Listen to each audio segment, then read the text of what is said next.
Logic. तो कोशिकाओं का विशिष्ट समूह, कोशिकाओं का विशिष्ट समूह जो होता है इसे कहते हैं ऊतक, यानी कि टिश्यू।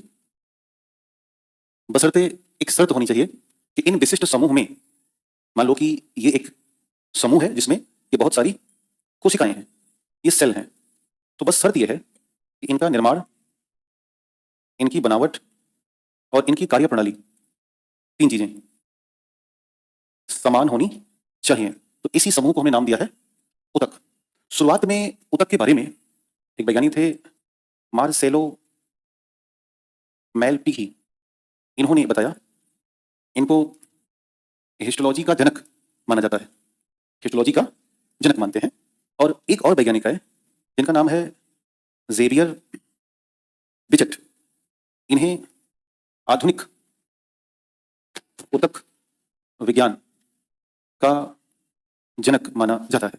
जैसे हमने कोशिकाओं को दो हिस्सों में बांटा, जंतु और पादप, वैसे ही ऊतक भी दो हिस्सों में होते हैं, जंतु और पादप में। यानी अगर हम इनके प्रकार देखें तो वो हैं जंतु ऊतक और दूसरे हैं पादप ऊतक, जंतु ऊतक और पादप ऊतक। तो एक एक करके हम दोनों प्रकार के ऊतकों का अध्ययन करेंगे। पहले देखेंगे हम एनिमल टिश्यू या जंतु ऊतक। एक सेकंड।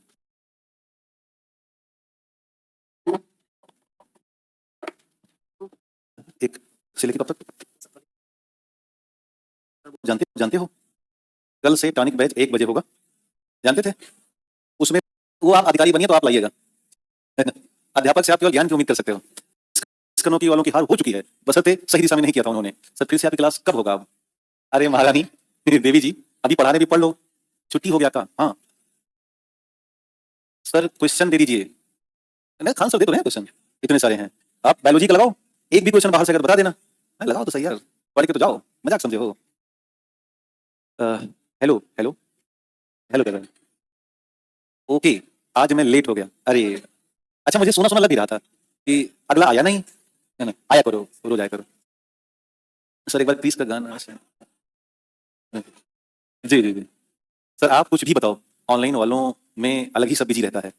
ऐसा नहीं है, पढ़ने वाले भी रहते हैं। सर आप पढ़ा रहे हैं तो पीवाईक्यू सारे सॉल्व हो जाते हैं, एमसीक्यू भी हो जाता है। तो फिर किस गाना सुनो, सुना के जैसा हो रहा है तो आप सर बहुत अच्छा पढ़ा रहे हैं। अरे ललकारो ना, ललकार के मेरा गला ले लो। अरे इस चीज पे याद रखना कि वाकई में ये संस्थान मेहनत करता है, ठीक है। कई बार कुछ साइको टाइप के लोग हैं। अब एक दिन खान सर कुछ बता रहे थे, किसी वीडियो में था, नीचे एक आके लिख गया कि ये पढ़ाते कम है, बात ज्यादा करते हैं। भाई साहब यही मन किया ना कि उसको यहीं बिठा के सुबह से और टॉनिक बैच में 4 दिन बिठा देना। तो पता है वो पता कैसे चलेगा? वो ऐसे चलेगा, ये ये चाल कर देगा। मतलब उसने, उसको पागले को समझना चाहिए कि भाई रे पागला, जाओ 25 मिलियन 26 मिलियन चैनल है, उस पर सैकड़ों वीडियो, हजारों वीडियो पड़े हैं। बेचारे खान सर हमारे यहाँ तक नहीं बोलते कि hello guys, good morning guys, share करो, सब्सक्राइब करो, कुछ नहीं बोलते। जय हिंद से शुरू करते हैं, जय हिंद से, और पूरी बात बता के निकल जाते हैं। मुझे लगता है कि सबसे तेज और सबसे सटीक और सबसे सरल उन्हीं का रहता है। तो हैं ऐसे लोग हैं, बिना एग्जाम दिए दरोगा कैसे बनने। वर्दी, इट्स वेरी इजी। वर्दी सिलवा लो, उतर जाओ मैदान में, जब तक बचे रहोगे बने रहोगे। अगला सवाल है सर जी इंजेक्शन बैच कब आएगा? ये इंजेक्शन ही दे रहे हैं, वो ग्लूकोज बैच ला दें? बेटा अब ये ना डिपेंड करेगा कि आपका जो वो होगा। ये पूछ रही बच्ची की I am cardio patient, cardio का हार्ट बनेंगे, उसका वो होगा ना, प्रॉब्लम आ सकती है। क्योंकि ये ना पद ऐसा है थोड़ा सा, देख रहे ना, मुझे पता नहीं इसके बारे में। हम कैसे जाने कि क्या पढ़ें क्या ना पढ़ें, कुछ जाना नहीं, जो बताए उसे पढ़ लो। हैप्पी मकर संक्रांति। आप बहुत महान इंसान हैं, मैं तो हूँ इसमें दो राय है पगला। ऐसा नहीं है आप हो। नहीं सर, सर लव यू का जवाब दे दो, है ना। जनता ही मेरी भगवान है ना। माता पिता गुरु ऑडियंस, इनके अलावा मैं किसी को जानता नहीं हूँ। दिस है दैट है, मत किया करो मुझसे, ठीक है। ठीक सर, आपसे पढ़कर कई बार ऐसा लगता है कि बहुत आसान हो गया है। सर मेथनॉल बैच कब आएगा? आएगा। ये समझ कहना चाह रहा है, ये देसी दारू बात कर रहा है। इसको कौवा चाहिए, मारेंगे कान लपेटेंगे। चलिए, तो पहला है एनिमल टिश्यू या जंतु ऊतक, समझते हैं। ध्यान देना, कुल 4 तरह के जंतु ऊतक होते हैं। एक होता है एपिथेलियल, एक होता है कनेक्टिव और एक होता है नव। तो पहला है उपकला ऊतक। जो कार्य है वो है बाह्य सुरक्षा प्रदान करना। दूसरा काम है आंतरिक अंगों की परत का निर्माण, परत का निर्माण। और इनका जो उदाहरण है वो है त्वचा व आंतरिक परत, त्वचा व आंतरिक परत, ये दो आपको ध्यान रखना है। इसके बाद है कनेक्टिव टिश्यू, जिसे हम हिंदी भाषा में कहते हैं संयोजी ऊतक। इसका काम है किन्हीं दो ऊतकों अथवा अंगों को जोड़ना। तो ऐसे लिख सकते हैं, किन्हीं दो ऊतकों व अंगों को जोड़ना। और इनके एग्जाम्पल्स होते हैं बहुत सारे, जैसे एक होता है तरल संयोजी ऊतक, आप पढ़े हैं इसको, जिसमें आता है रक्त, प्लाज्मा और लसिका। क्या आएगा? लसिका। दूसरा होता है ठोस संयोजी ऊतक, इसमें आता है अस्थि व उपस्थि, अस्थि व उपस्थि। लिगामेंट व टेंडन, लिगामेंट व टेंडन आपने पढ़ा हुआ है। इसके अलावा तीसरे पे आता है सामान्य सरल संयोजी ऊतक। ये मिलता है त्वचा और मांसपेशी के बीच। कहाँ होगा? त्वचा व मांसपेशी के बीच। एक और होता है, मैं यहां पे लिख दे रहा हूं, चौथा वसा संयोजी ऊतक, और ये होता है मांसपेशी के बीच, मांसपेशी में। तो ये तो हो गए, एक तो एपिथेलियल, दूसरे कनेक्टिव। तीसरे होते हैं मस्कुलर टिश्यू और चौथे होते हैं नर्व टिश्यू। तो मैं अगर तीसरे की बात करूं तो इन्हें कहा जाएगा पेशीय ऊतक। शरीर की सभी पेशियां इन्हीं से बनती हैं। और ध्यान देना कि इसमें दो प्रोटीन है, एक है एक्टिन और एक है मायोसिन। तो दो विशेष प्रोटीन होता है, एक्टिन और मायोसिन। कुल 639 प्लस पेशियां होती हैं, है ना, अपने पूरे शरीर में, जिनमें से जबड़े की जो पेशियां हैं ये सबसे मजबूत पेशी मानी जाती हैं। खैर, पेशी ऊतक तीन तरह के होते हैं। एक होते हैं रेखित या स्ट्रिप्ड, दूसरे होते हैं अरेखित या अनस्ट्रिप्ड, और तीसरे होते हैं हृदय पेशी ऊतक, अथवा इन्हें कहते हैं कार्डियक। क्या कहेंगे? कार्डियक। तो पहले हम रेखित और अरेखित को समझते हैं और उसके बाद हम पहुंचेंगे कार्डियक पेशियों को जानने के लिए। तो अगले पेज की तरफ चलते हैं। यदि मैं दो हिस्सों में से बांट लूं और एक तरफ लिखूं रेखित और दूसरी तरफ लिखूं अरेखित, तो बातें हमें यहां से समझ में आएंगी। यहां पर ध्यान देते हैं। जब रेखित पेशियों की बात होती है तो इसकी जो बनावट है बड़ी सिस्टमैटिक होती है, कुछ ऐसे।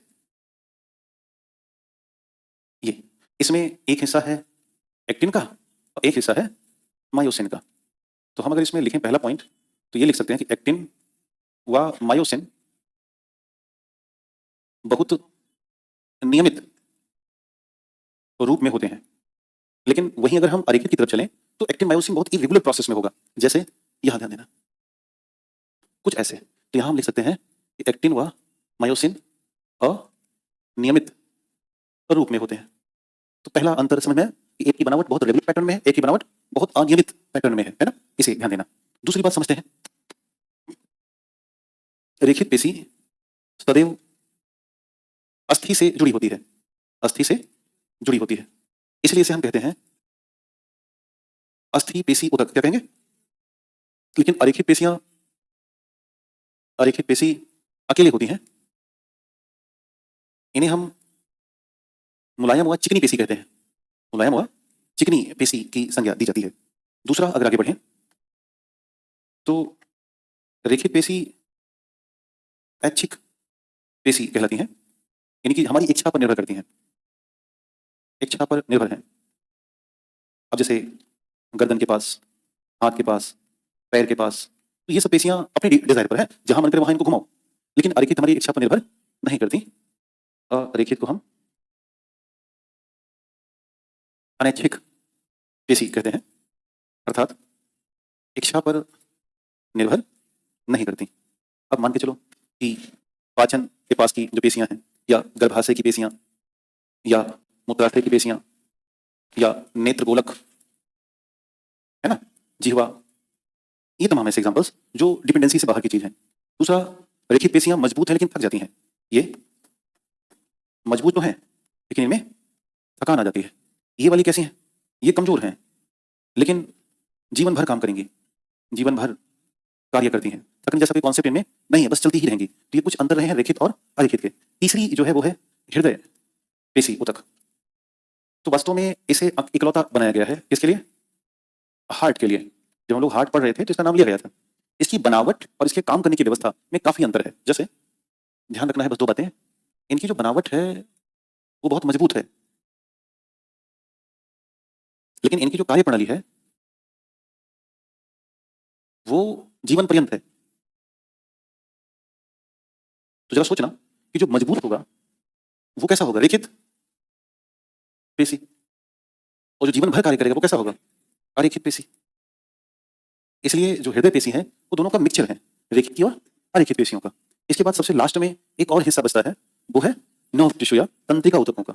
तो यदि मैं इनकी चर्चा करूं तो वो हो जाएगा तंत्रिका ऊतक। तो वास्तव में तंत्रिका ऊतक न्यूरॉन से मिलकर बने होते हैं, क्योंकि न्यूरॉन को हम क्या मानते हैं? सबसे लंबी कोशिका है, ये सबसे लंबी कोशिका मानी जाती है। तो ये इसके साथ क्या प्रॉब्लम है?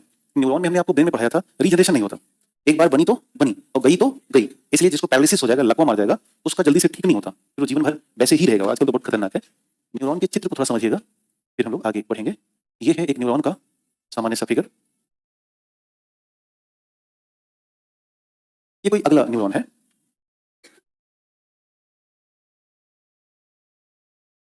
ये हिस्सा, ये जो भाग है इसे कहते हैं डेंड्रॉन। ये जो ऊपर का हिस्सा है इसे कहते हैं डेंड्राइट। ये जो लाइन जा रही है इस लाइन को कहा जाता है एक्सॉन। एक्सॉन के ऊपर लगा होता है एक लेयर ऐसे, और इन लेयर को नाम दिया जाता है माइलिन शीथ कहते हैं।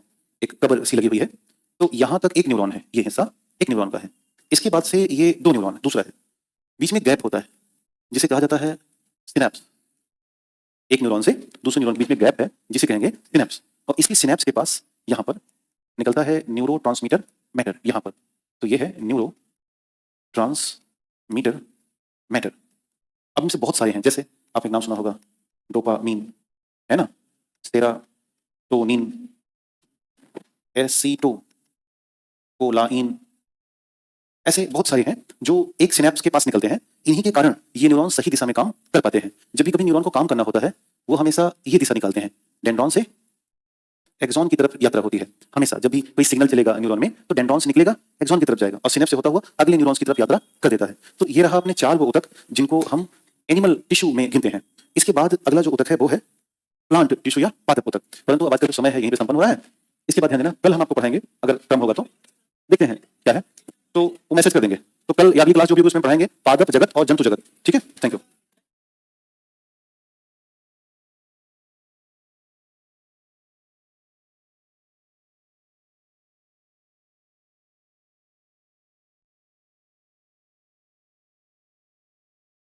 प्लांट टिश्यू पढ़ने के लिए कि एनिमल अभी बचा था, नहीं बचा नहीं था, हम लोगों ने एनिमल टिश्यू देख लिया था। तो आज हम लोग बातचीत करेंगे प्लांट टिश्यू के संदर्भ में, और उम्मीद है कि उसको हम लोग काफी कुछ विस्तार पूर्वक समझेंगे और उसे हम जानेंगे। तो सेल चैप्टर संपन्न हो गया और ह्यूमन एनाटॉमी संपन्न हो गया था, और हम लोग यहाँ पर आके रुके थे। हाँ, गुड इवनिंग, नमस्ते। आपकी क्लास करके बायो के सारे क्वेश्चन बन जा रहे हैं सर, ये अच्छी खबर है। और बनेंगे क्यों नहीं बनेंगे, बहुत सिंपल से क्वेश्चन आते हैं और आप इसको अच्छे से पढ़ भी रहे हैं। तो आज का जो चैप्टर है उसे हम आगे बढ़ाते हैं। ये है पादप ऊतक। तो आइए इसको हम लोग समझते हैं कि पादप ऊतक में क्या पढ़ना है। पादप ऊतक, तो जैसे हमने देखा था कि जंतु ऊतक, तो जंतु ऊतक कुल 4 प्रकार के थे। वैसे ही पादप ऊतक की अपनी भावना है, एक भूमिका है। नहीं बहुत लंबी क्लास नहीं, 101 घंटे क्लास से ज़्यादा भी नहीं है।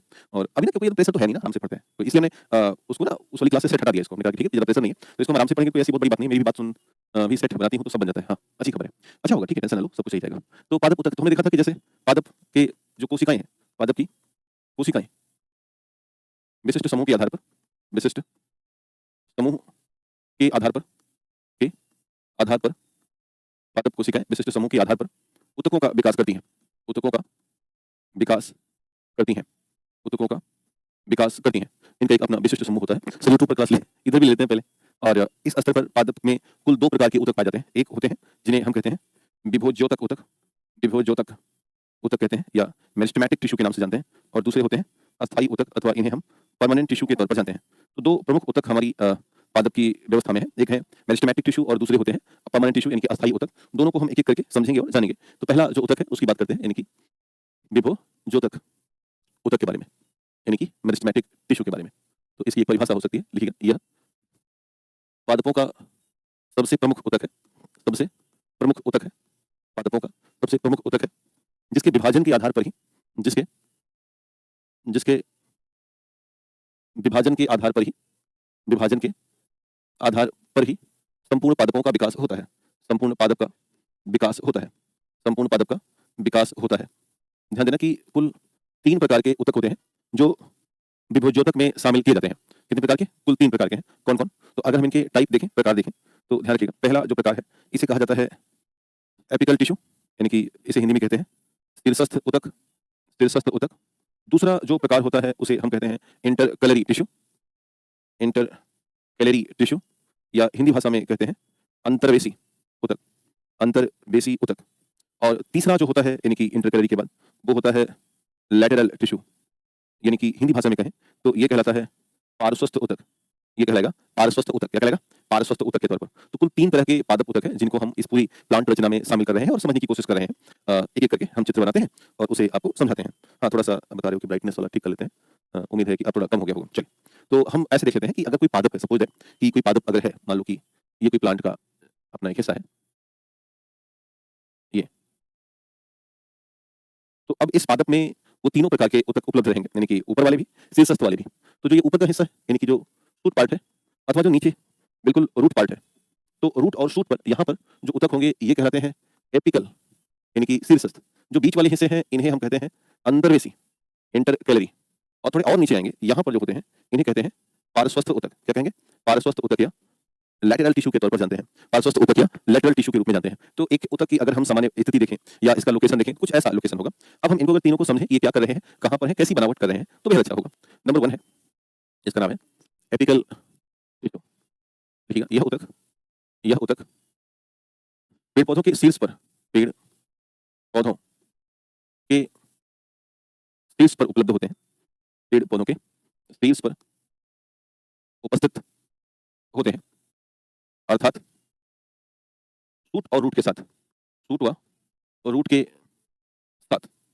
यह पौधों की लंबाई, पौधों की लंबाई विस्तार के लिए, विस्तार के लिए मुख्य भूमिका निभाते हैं, मुख्य भूमिका निभाते हैं। तो इनका सारा खेल जो है वो क्या है, पौधों को लंबे में, यानी कि जैसे आप मान के चलना कि यूकेलिप्टस के पेड़ हो गए जिसको हम सफेदा कहते हैं, तो ये बहुत लंबाई में है। जो भी पौधे बहुत लंबाई में होंगे तो उनमें ये अवेलेबिलिटी होगी, इनका काम ही लंबाई बढ़ाना है। दूसरा अंतर्वेशी, इंटरकैलरी, इन पर हम बात करते हैं। अगला जो ऊतक है वो है नंबर 2 इंटरकैलरी टिश्यू या अंतर्वेशी ऊतक। तो ये वास्तव में एक बात समझना कि जब भी हम बात कर रहे हों एपिकल टिश्यू या शीर्षस्थ ऊतक की, तो इनमें जो डिवीजन होता है, विभाजन होता है ना, वो इस तरह से होता है हॉरिजेंटल, यानी कि जो विभाजन होने वाला है इसमें, जिससे कि विभाजन के आधार पर इनका ग्रोथ होगा, तो वो हमेशा हॉरिजन होगा। लेकिन अगर हम अंतर्वेशी में आए तो अंतर फिजिक्स, बायोलॉजी फिजिक्स क्लास में नाज, इनका नाम है, नाम अग्नि प्रभु, क्या नाम है, नाज लिखा है आगे। तो बेटा ना, मैंने पहले ही इसको बता दिया कि हम बायो पढ़ाने वाले थे। कई बार उन्होंने मिस्टेक से फिजिक्स, क्योंकि दोनों के अध्यापक हम हैं, दोनों के छात्र आप हो, तो इसलिए ऐसा है। क्योंकि आप लेट आ रहे हो, मैंने पहले ही डिस्क्लेमर दे रखा है इस चीज़ का। उम्मीद करता हूँ कि आप समझोगे इस बात को, कोई दिक्कत नहीं है। तो इसको भी ना क्लास जैसे समाप्त होगी, यहाँ से उठा के वहाँ शिफ्ट कर दिया जाएगा। दूसरा ध्यान देना, अगर हम अंतर्वेशी की बात करेंगे तो अंतर्वेशी में भी विभाजन वही हुआ है, हॉरिजन। बट ये बात को समझना है कि पार्श्वस्थ वाले में जो विभाजन है वो वर्टिकल होता है, यानी इसका जो विभाजन होगा वो कुछ इस क्रम में होगा, वर्टिकली डिवीजन देखा जाता है। तो बस ये बात याद रखें, बाकी हम लोग इसे आगे बढ़ाते हैं। तो लिखा है इंटरकैलरी, लिखिएगा, यह पेड़ पौधों की संरचना विस्तार, संरचना विस्तार में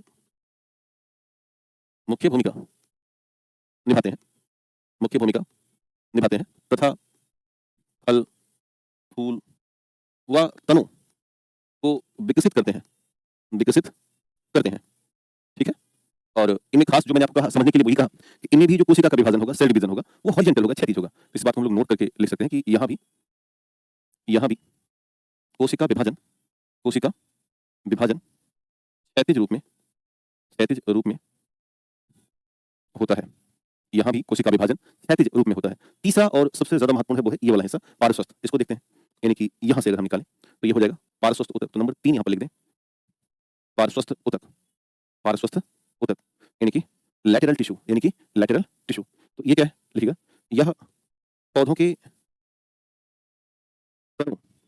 खास करके ऐसा था ना निचला निचला भाग की मोटाई तथा यांत्रिक सहारा की क्षमता तथा यांत्रिक क्षमता प्रदान करते हैं। और खास बात क्या है कि इनका जो विभाजन है वो वर्टिकली है और दूसरा जो विभाजन है वो इनमें द्वितीयक विभाजन होता है, ज्यादा विभाजन होता है। यही वजह है कि नीचे के जो तने हैं, ये वाले हिस्से हैं, ये अधिक मोटे होते हैं। तो इस बात को हम नीचे नोट लिख दें कि यहाँ पर द्वितीयक कोशिका विभाजन होता है, द्वितीयक कोशिका विभाजन होता है, द्वितीयक कोशिका विभाजन होता है तथा तथा ऊर्ध्वाधर वर्टिकल तथा ऊर्ध्वाधर विभाजन कैसा विभाजन होगा? ऊर्ध्वाधर विभाजन संपन्न होता है, ऊर्ध्वाधर विभाजन संपन्न होता है। द्वितीय कोशिका विभाजन है और साथ ही साथ ऊर्ध्वाधर कोशिका विभाजन संपन्न होगा। तो ये एक सामान्य सी चर्चा रही, व्यवस्था रही, जो इस पादप कोशिका में हमने देखा और मेरिस्टेमेटिक देखा, यानी कि विभोज्योतक देखा। अब हम आपको ले चल रहे हैं इनके उन हिस्सों की तरफ जिसका नाम है अस्थायी ऊतक, यानी कि परमानेंट टिश्यू। उसको नजर में रखा जाए। उम्मीद है कि ये बातें आपको सीखने में काफी आसानी हुई होगी, ऐसा हम मान के चलते हैं। तो अब इसका अलग जो हिस्सा है उस हिस्से की तरफ बढ़े, तो उसे हम इसका एक ऐसा भाग मानते हैं जिसको हम परमानेंट या अस्थायी ऊतक मानते हैं। तो नेक्स्ट लिखना अपन को अस्थायी ऊतक, अस्थायी ऊतक या परमानेंट टिश्यू। इसको देखते हैं, ध्यान देना। वास्तव में अस्थायी ऊतक का जो विकास है, ये परमानेंट टिश्यू का जो विकास है, वो विभोज्योतक ऊतकों के विभाजन से ही होता है।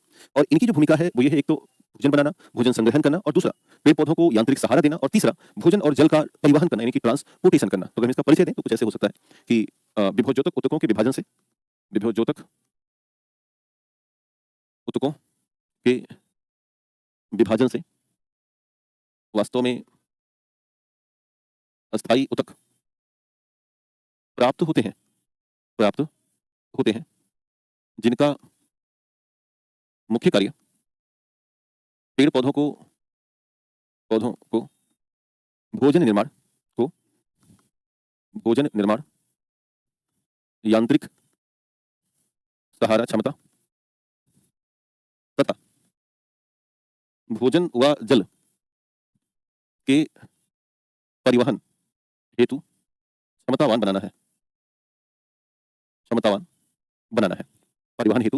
बनाना है। ये इसका मुख्य भूमिका होगी। इसे या इस अस्थायी ऊतक को हम दो मुख्य भागों में बांटते हैं। कैसा कैसा विभाजन होगा उसे समझिएगा। तो पहला जो विभाजन होता है उसे हम सरल अस्थायी ऊतक, और दूसरा जो विभाजन होता है उसे हम जटिल अस्थायी ऊतक की संज्ञा देते हैं। तो अगर हम इसे बांटें तो एक विभाजन हो जाता है सरल अस्थायी ऊतक और दूसरा हो जाता है जटिल अस्थायी ऊतक। जटिल अस्थायी ऊतक यानी कि एक सिंपल हो गया और दूसरा कॉम्प्लेक्स हो गया। एक सिंपल हो गया और दूसरा कॉम्प्लेक्स के तौर पर माना जाएगा। सिंपल यानी कि सरल वाले में देखा जाए तो क्या बातें हो सकती हैं उसे ध्यान देना। सरल में तीन आते हैं। एक आता है पेरेनकाइमा, या हिंदी में कहते हैं मृदु ऊतक। दूसरा आता है कोलेनकाइमा, या इसे हम कहते हैं, और तीसरा आता है स्क्लेरेनकाइमा। तो एक हो गया मृदु ऊतक। एक और होता है जिसे हिंदी में कहते हैं स्थूल कोण ऊतक। और तीसरा जो होता है इसे हिंदी में कहते हैं दृढ़ ऊतक। तो ये तीन नाम हो गए। दूसरा जटिल में दो होते हैं, सबको पता है। एक होगा जाइलम और दूसरा होगा जिसे हम कहते हैं दार ऊतक, और दूसरा होता है फ्लोएम जिसे हम हिंदी में कहते हैं पोषवाह ऊतक। जाइलम और फ्लोएम। तो इस तरह से इसे हम, हाँ एग्जाम तो अप्रैल में होगा, बिल्कुल होगा। अरे बस ज्यादा दिन का है नहीं, मुश्किल से 10 दिन में पढ़ाऊंगा। अब तो बहुत आराम से पढ़ाऊं, तो नहीं तो फिर आप तो देख ही लेते कितना तेज पढ़ा सकता हूँ। और एक पॉइंट भी नहीं छोड़ सकता। लगातार 6-7 घंटे आपने क्लास ली बायोलॉजी की, बट अभी इतना हाई तौबा नहीं है। तो जब हाई तौबा नहीं है तो बहुत सिंपल है कि आराम से पढ़ेंगे, है ना। दोनों कहानियां हैं। इसे बस ध्यान रखना कि आप लोगों को मेरी यही सलाह है, नौकरी पाने का जो ये ताना बाना है वो ऐसी होता है कि जब आप इस परीक्षा में अपनी भूमिका को बेहतर करना चाहते हो तो उस तरह की व्यवस्था है, वो है रिवीजन, और कोई तरीका नहीं है। तो जो सब्जेक्ट आपके पूरे हो गए हैं उन पर पकड़ बनाइए, जो नहीं पूरे हैं जैसे आई थिंक मुझे जानकारी मैं बचा हूँ तो ऐसा है तो ठीक है, मैं पढ़ा दूंगा, परेशान मत होना, है ना सर जी। बिल्कुल जी सर जी, जी। तो अभी ऐसी स्थिति है तो हमने इसलिए उनसे कहा इस प्रबंधन की टीम में कि ऐसा करो कि इसको ना अपन लोग अलग से कर लेते हैं। ऑफलाइन क्लास से अटैच नहीं है सर, नहीं आज ऑफलाइन, अब ये सीधे यही से अटैच रहेगा ऑनलाइन। ऑफलाइन से हमने इसको डिस्कनेक्ट कर दिया था, वहाँ तो खत्म हो गया बायोलॉजी वहाँ ना जैसे जो बायोलॉजी का सिस्टम था वो फाइनल डन, और उनको कल ही खत्म कर दिया था। इतने कम समय से इतना, हाँ काम की बातें हैं तो करो, तो कर सकते हो, बशर्ते करने के ऊपर है ना। हम अध्यापक हैं, हमारे साथ हर तरह की क्षमताएं और व्यवस्थाएं विद्यमान है, जैसा हालात होगा वैसा। इसलिए चिंता, मैंने आपसे क्या कहा था कि जब उसी डेट पे परीक्षा होगी ना, जिस डेट पिछली वाली थी, उस डेट पे भी मैं उतना ही पढ़ाई खत्म करता जितना कि आज मैं पढ़ा रहा हूँ, और एग्जाम पास आने की पूरी व्यवस्था निकालता। तो यही है, इसको हम अध्यापक मान सकते। इसलिए चिंतित नहीं थे। आपको क्या लगा जैसे बहुत से बच्चे में हल्ला कर रहे थे, है ना, हमारे ऊपर थोड़े से खिसिया गए थे, नाराज हो गए थे इतना लेट आ रहे हो। अब देखो जैसे नरगिस खातून है, कुछ नहीं केमिस्ट्री हो गया क्या, हाँ नरगिस खातून केमिस्ट्री होकर निकल गई, अभी आ रहे हो, लो भाई इनको कोई नहीं बताओ, इनको कोई भाई नाश्ता पानी दो। फिर बायो फिजिक्स सब रिवीजन थर्ड चल रहा है, अरे वाह शानदार। अब आपका फोकस हम लोगों पर होगा तो उसमें बच्चे बहुत हम पे नाराज थे कि इतना लेट आ रहे हो और आप कैसे कर सकते हो। तो मैं कई बार मुस्कुराया और कुछ कहा नहीं, मैंने कहा कि make a believe on me, है ना। हमारे ऊपर भरोसा रखो, है ना? ठीक। अब ये पूछ रही है नरगिस खातून हमारी यहाँ, बड़ी प्यारी सी बिटिया है, बच्ची है ये, और कह रही है कहा केमिस्ट्री हो गई? कहा हाँ, कब का हो गया? इनको पता ही ना चला। आहा! ठीक है, स्वाति शर्मा। तो मेहनत करो भाई, नौकरी बड़ी अच्छी है, पहले भी था बट अब पूरा फोकस रहेगा। हाँ, लेपो लेपो तो मेंटेन करो अपनी बात को। ठीक। तो नेक्स्ट चलते हैं और एक-एक करके सबको देखते हैं। पहले पेरेन्काइमा, फिर कोलेनकाइमा, फिर सेलेरेनकाइमा, है ना? फिर जाइलम और फ्लोएम। तो लिखिए हेडिंग नंबर 1, मृदु ऊतक, मृदु ऊतक अथवा पेरेनकाइमा, मृदु ऊतक अथवा पेरेनकाइमा, मृदु ऊतक अथवा पेरेनकाइमा। खुद का तो नहीं पता था बट आप पर पूरा भरोसा था कि आप कर दोगे। अपने पे कम भरोसा था। अरे, अरे, अरे! यही सब तो है कि हमने कहा कि डिस्कनेक्ट करो यहाँ से, इनको अलग से पढ़ाते हैं। ठीक। तो ध्यान देना, यह जो हिस्सा है देखिए, यह ऊतक पेड़-पौधों के पेड़-पौधों के अत्यंत मुलायम भाग या मृदु भाग के साथ पाए जाते हैं। मृदु भाग के साथ पाए जाते हैं, जिनका मुख्य कार्य जिनका मुख्य कार्य भोजन संग्रहण व जल संग्रहण तथा भोजन का निर्माण करना है तथा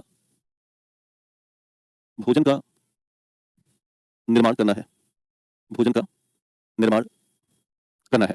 एक और खास बात इसकी समझिएगा, और खास बात ये है, हाँ, मूली प्रसाद यादव कह रहे हैं कि सर यही स्टूडेंट आपको पहले बोला था कि आप इतना लेट आ रहे हो, अब आपकी बड़ाई कर रहा है। हाँ, ये पकड़ अंदर तक है ना, मैं एग्जाम ही कैंसिल करा दिया, डेट बदल दी हमने, रुको तो बताते हैं। एक कंसीडर क्लोरोप्लास्ट, हाँ, बताएंगे राहुल कुमार रंजन भैया, वेट करो भाई। तो इसका काम क्या है? भोजन का संग्रहण करना और भोजन का निर्माण और जल संग्रहण करना। एक बात ध्यान देना, वो ये है कि यह एक जीवित ऊतक है, यह एक जीवित ऊतक है। अब ये होते कहाँ पर है? तो पेड़ पौधों का वो भाग जो मुलायम हो कौन सा है? तो पेड़ पौधों का वो भाग जो मुलायम हो, वो तो बिल्कुल जो ऊपरी पत्तियां होती हैं, ये वाली एकदम ग्रीन ग्रीन की जो कलर की पत्तियां हैं, यही है पेड़ पौधों का मुलायम भाग। तो सबसे जो सॉफ्ट पार्ट है ये है। तो इसी सॉफ्ट पार्ट में मौजूद है पेरेनकाइमा, और काम पता चल गया कि भाई ये एक तरीके से भोजन निर्माण और उसके संग्रहण में भूमिका निभा रही हैं। अब पेरेनकाइमा कई जगहों पर अलग अलग नामों से जानी जाती है। जैसे यदि मान लो अपने पास कोई लीफ पत्ती है, और क्योंकि लीफ है तो सीधी सी बात है कि ये ग्रीन कलर में होगी, यानी हरित रंग में होगी, और अगर हरी है इसका रीजन है कि इसमें क्लोरोफिल अवेलेबल है। तो वास्तव में इसके हरे रंग के पीछे का जो भाव है, लेकिन अब सीधी सी बात है, ये पत्ती मुलायम तो होगी, और मुलायम होगी तो इसमें पेरेनकाइमा होगा। चूंकि इसका रंग हरा है, ये ग्रीन कलर में है, अतः इसमें होगा क्लोरोप्लास्ट, और क्लोरोप्लास्ट की वजह से, और क्लोरोप्लास्ट तो है ही साथ में, प्लस में ये बहुत ही ज्यादा स्मूथ है। स्मूथ और क्लोरोप्लास्ट होने के नाते अब यहाँ पर जो पेरेनकाइमा होगा, यहाँ पर जो पेरेनकाइमा होगा, इस पेरेनकाइमा को एक नया नाम मिलेगा, यानी कि एक हम न्यू नेम से जानेंगे, और ये जो न्यू नेम है उसे कहते हैं क्लोरेनकाइमा। क्या कहेंगे? क्लोरेनकाइमा। एक नया नाम मिल गया, क्लोरेनकाइमा। कुछ प्लांट्स होते हैं, जैसे प्लांट है हायसिंथ, जिसे हम कहते हैं हिंदी भाषा में जलकुंभी।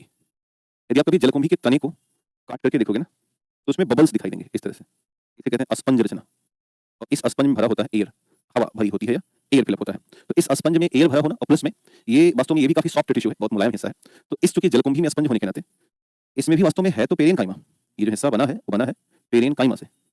लेकिन इस बात को समझिएगा कि इसके पेरेनकाइमा को एक नया नाम दिया जाएगा, और इसके पेरेनकाइमा को हम नाम देते हैं, कहते हैं एरेनकाइमा। क्या कहेंगे? एरेनकाइमा के नाम से जानेंगे। तो ये दो और नाम है, एरेनकाइमा और क्लोरेनकाइमा, जो कि इस पूरे हिस्से में शामिल किया जा सकता है। इसके बाद का दूसरा हिस्सा है जिसका नाम है कोलेनकाइमा। तो नंबर 2 चलते हैं और चर्चा करते हैं कोलेनकाइमा की, जिसे हिंदी में कहते हैं स्थूल कोण ऊतक। स्थूल कोण ऊतक। क्या कहेंगे? स्थूल कोण ऊतक। नहीं,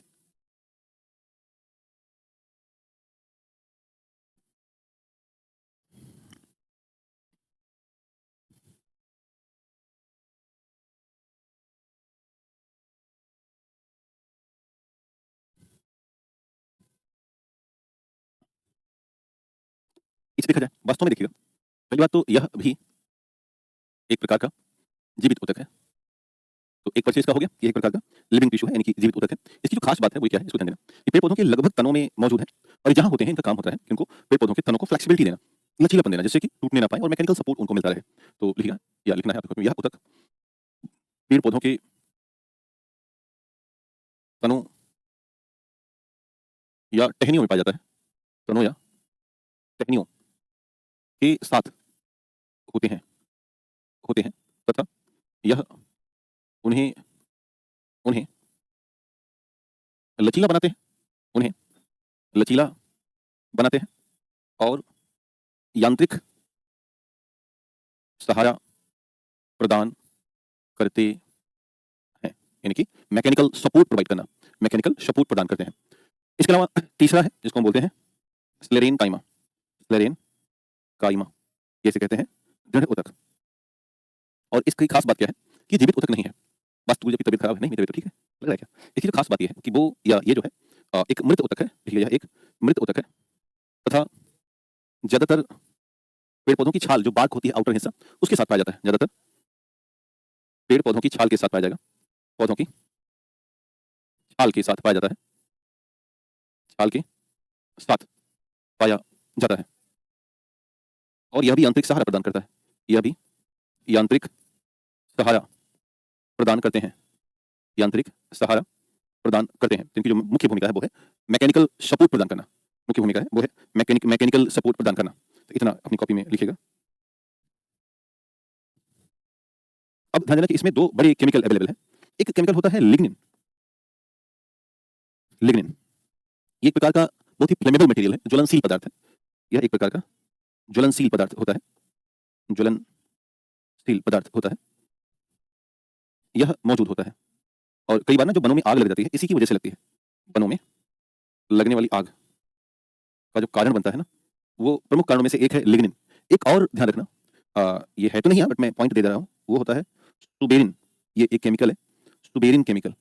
और सुबेरिन केमिकल अग्निरोधी क्षमता रखता है, यानी कि आग को पकड़ने से बचाता है। तो इसे भी हमको कॉपी पे लिख ही लेना है कि सुबेरिन में एंटी फ्लेमेबल प्रॉपर्टी वाला मानते हैं, यानी कि ज्वलन को रोधी, ज्वलन रोधी होता है।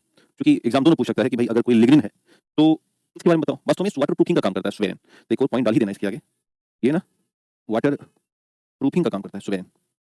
तो ये दो नाम में भी चांस बने तो अपनी कॉपी में से नोट कर लीजिएगा। एंटी फ्लेमेबल प्रॉपर्टी है ये, ज्वलन रोधी गुण होते हैं। क्या होंगे? ज्वलन रोधी गुण अवेलेबल होंगे। तो इस तरह से हमने उन सरल अस्थायी ऊतकों की व्यवस्था और सिद्धांत आपको समझाए। अब हम चल रहे हैं जटिल अस्थायी ऊतकों को समझाने के लिए। नेक्स्ट पेज की तरफ रुक करते हैं। ध्यान देना, जटिल अस्थायी ऊतक दो भागों में बंटते हैं। एक होते हैं जाइलम और दूसरे होते हैं फ्लोएम। कौन से होंगे? फ्लोएम। जाइलम और फ्लोएम, ये दो प्रमुख हमारे जटिल ऊतक हैं। तो जाइलम को समझते हैं और फ्लोएम को समझते हैं। सपोज दैट कि यह कोई पादप पेड़ है, ठीक है? तो ये इसकी रूट होगी, ये सॉइल है और प्लस यहाँ पर पानी होगा, तो रूट इनको खींचता है। जाइलम का काम क्या है कि ये पेड़ पानी को नीचे से ऊपर ले जाती है ऐसे। अगर इसको हम बॉटम मान लें, नीचे वाला हिस्सा, तो ऊपर वाला टॉप होगा। तो अब यहाँ से बॉटम से टॉप की तरफ पानी प्लस खनिज का जो परिवहन हो रहा है वो वास्तव में होता है जाइलम के द्वारा। तो पहला काम क्या हो गया? जल और खनिज का परिवहन हो रहा है। दूसरी बात हम कर रहे हैं, मान लो कि हम एक और नया पेड़ ले लेते हैं और इस बार हम पेड़ फ्लोएम के लिए ले रहे हैं ऐसे, ठीक है? तो अब जो भोजन बना, सपोज दैट कि ये कोई लीफ है, पत्ती है और यहाँ पर प्रकाश संश्लेषण हुआ, तो प्रकाश संश्लेषण के साथ साथ अब भोजन का निर्माण होगा। तो अब इस भोजन का जो परिवहन होता है ये दोनों स्तर पर होगा, ऊपर से नीचे भी होगा, नीचे से ऊपर भी होगा। और इसका जो परिवहन है वो होता है फ्लोएम के द्वारा। किसके द्वारा? फ्लोएम के द्वारा। फ्लोएम के द्वारा, यानी कि बाया फ्लोएम। तो यहाँ पर देख रहे हैं कि यहाँ जो परिवहन की दिशा है वो एकल है, परिवहन की दिशा एकल है। बट अगर इस वाले पक्ष को देखेंगे तो यहाँ पर परिवहन की दिशा दो हो गई, ऊपर से नीचे भी, नीचे से ऊपर भी। तो यहाँ लिख देंगे हम कि परिवहन की दिशा दोहरी है, मतलब टॉप टू बॉटम भी है और बॉटम टू टॉप भी है, दोनों स्तर पर काम होता है। एक और बात अपन को ध्यान में रखनी है वो ये कि जो जाइलम होता है, यानी कि जाइलम की हम अगर चर्चा करें, एक मृत ऊतक है। क्या है? एक डेड टिश्यू है या मृत ऊतक है। इसलिए यहाँ पर ना कोई एटीपी का इस्तेमाल नहीं होता, तो no use of the ATP है ये। दूसरी बात ध्यान में रखनी है कि इनका जो कार्य होता है, जाइलम का जो कार्य है वो वास्तव में एक प्रणाली होती है केशिकात्व, जिसे कहते हैं कैपिलरिटी, उस पर डिपेंड करता है। किस पर? केशिकात्व या कैपिलरिटी पर डिपेंड करता है। लेकिन अगर हम यही बात आपको इस वाले बिंदु पर समझाने का प्रयास करें तो फ्लोएम एक जीवित ऊतक है। फ्लोएम एक जीवित ऊतक है, यानी कि लिविंग टिश्यू है, एक जीवित ऊतक है या लिविंग टिश्यू है। और यह अगर जीवित है इसीलिए यह अपना कार्य, इसका जो कार्य हो रहा है, इस कार्य के लिए एटीपी का उपयोग करेगा, एटीपी का उपयोग करता है। तो इसलिए ये दोनों बेसिक से अंतर रहे हैं जो जाइलम और फ्लोएम में आपको समझाया गया। उम्मीद है यहाँ तक की बातें आपको बहुत विस्तारपूर्वक समझ में आई होंगी। अब अगर हम थोड़ा और विस्तार करें, यानी कि पढ़ाई को आगे बढ़ाएं, तो दो बातें आपको समझनी है। एक होता है वर्ड डेंड्रोक्रोनोलॉजी। डेंड्रोक्रोनोलॉजी इसको बोलते हैं वार्षिक वलय विवरण। क्या बोलेंगे हिंदी में? वार्षिक वलय विवरण, वार्षिक वलय विवरण के नाम से जानते हैं। और इस विवरण के आधार पर हम किसी भी पेड़ पौधे की उम्र का पता लगा सकते हैं। किसी भी पादप की उम्र का पता लगाना, तो ये कहलाएगा डेंड्रोक्रोनोलॉजी। क्या कहलाएगा? डेंड्रोक्रोनोलॉजी।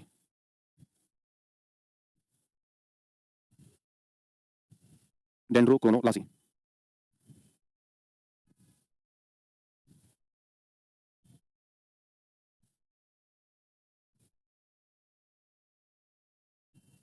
अगर मान लो हमें इसे काटना नहीं है, तो एक यंत्र आता है, लंबा सा सूजा सा होता है, इंक्रीमेंट बोरर कहते हैं। तो भाई इसको काटोगे तभी तो पहले गिनोगे। मान लो कोई पेड़ खड़ा है ऐसे, और खड़े पेड़ का उम्र का पता लगाना है, तो क्या कहोगे, भैया पहले तुम्हारा पेड़ काट दें हम, और काट के फिर दोबारा से वाले गिनेंगे, हमारे कान लाल हो जाएगा। तो इंक्रीमेंट बोरर या एक बोरर विधि, आप ध्यान देना, एक ड्रिल करते हैं, लंबी सी सुई होती है, उसे ड्रिल करते हैं। तो ध्यान देना कि किसी जीवित वृक्ष की उम्र अगर पता करनी है, वृक्ष की उम्र अगर पता करनी है, तो हम बोरर विधि का उपयोग करते हैं। बोरर विधि का उपयोग किया जाता है। बोरर विधि का उपयोग किया जाता है। बोरर विधि का उपयोग किया जाएगा, इसको आपको ध्यान रखना है। अगर हम कोई डाल काट देते हैं और कोई तना मोटा काटते हैं, तो उसके क्रम आपसे पूछ सकते हैं। सबसे अंदर में जो हिस्सा है ये वाला, इसे हम हार्डवुड कहते हैं, या हार्डवुड या कठोर लकड़ी कहेंगे। इसके बाद जाइलम है, फिर है कैम्बियम, फिर है फ्लोएम, और सबसे बाहर होता है बार्क। इसका क्रम आपसे पूछा जा सकता है ना? इसे आपको ध्यान रखना है। तो मेरे प्यारे प्यारे दोस्तों, ये रहा एक ऐसा टॉपिक जिसको हम मॉइस्चर कंटेंट और dry would, what is the moisture content of the, हमें नहीं पता इसके बारे में क्या होता है, एक्चुअली मुझे नहीं पता। खैर, तो अब ध्यान देना कि ये रहा एक तरीके से पादप ऊतक के बारे में जानकारी। और इतनी अगर जानकारी आप रखते हैं तो ये सामान्य है, सामान्य विज्ञान के तहत आती है, इसे आप पढ़िएगा, यहीं पर ये संपन्न हो जाता है। अब हम बायोलॉजी के तीसरे पार्ट में प्रवेश करेंगे, जो कि आज नहीं करेंगे, कल से होगा। तीसरा जो पार्ट है वो होगा प्लांट किंगडम। प्लांट किंगडम यानी कि पादप जगत। पादप जगत, तो ये पार्ट 3 होगा, जिसको हम नेक्स्ट से काम करेंगे। ध्यान देना कि मैं विगत 2-3-4 दिनों के लिए अवकाश पर हूँ, तो जब मैं लौटूंगा तो मैं इस कार्यक्रम को आगे से संपन्न करूंगा। तो जो आपके कार्यक्रम हो चुके हैं उनको दोहराइए, जो मैंने पढ़ाया है उसके खूब सारे सवाल लगाइए। जब मैं अवकाश से लौटूंगा तो फिर से पढ़ाना शुरू करूंगा। Thank you.